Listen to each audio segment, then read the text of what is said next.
তারপরে শিকার যায় না কিছু। ওরা বললাম তোর বাসায় নিয়ে চলো, দাদার কাছে নিয়ে গেলাম। তারপরে বললো যে পকেট চেক, পকেটটা এখন চেক করি না আমরা।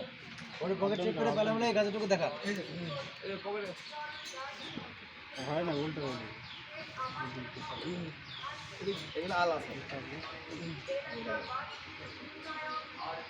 এগুলো ছিল। তারপরে যে জায়গায় খাই ওই জায়গাটাকে সব দেখা আসছে, পুরো একদম ই বসানো, সব আছে, সুন্দর পরিবেশ। তারপরে আমি জিজ্ঞেস করলাম যে কিনে করতো, তো খায়, তো খাদো, কত অসুবিধা নাই, খাচ্ছে খাক। বললাম তুই খাওয়া অসুবিধা, তুই মানে বল যে কে খাওয়াই, খাওয়াইলে তারে ধরতে পারলে পুরো এলাকাবাসীরা আমি সতর্ক করতে পারবো যে বাকি আর 10টার মতো ছেলেপেলে নষ্ট হবে না, ও শিকার যায় না। যখন বলছে যে গাড়িতে ওঠ, তারপরে শিখাই দিছে। তারপরে এসে এখানে নিয়ে আসছে, বলছে কার কাছ থেকে নিছিস বল, নাম কি বল বল কার কাছ থেকে নিছিস, রে নাম কি, নাম জানিস না কি, নাম নাম বল, নাম বল, নাম কি, বলো, নাম বল।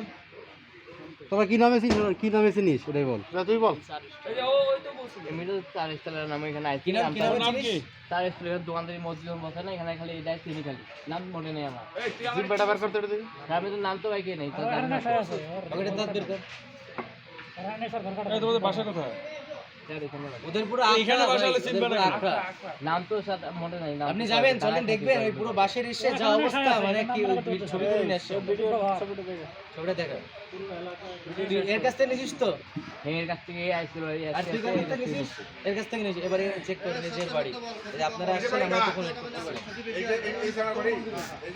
এর নাম কি, এর নাম কি? এই মহাজনটা এখন বলেন যে বের করতে। মঞ্জু এখানে তোমার দোকান বাসা এখানে কই মাল আছে তাদের কোন শোনো, আমরা কারো গায়ে হাত তুলতে চাই না, তুমি বের করো, যে মাল সেই পরিমাণ কেস দে, তোমার ছেড়ে দিবে, সাজা মাজা কাটবা, শেষ। এখন বেশি কি করবা?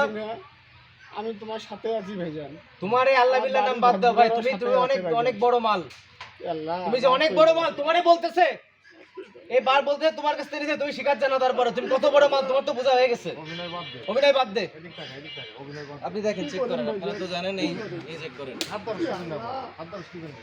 ভয় লাগে। আরে আল্লাহ, এটা পুরো হয়ে গেছে না?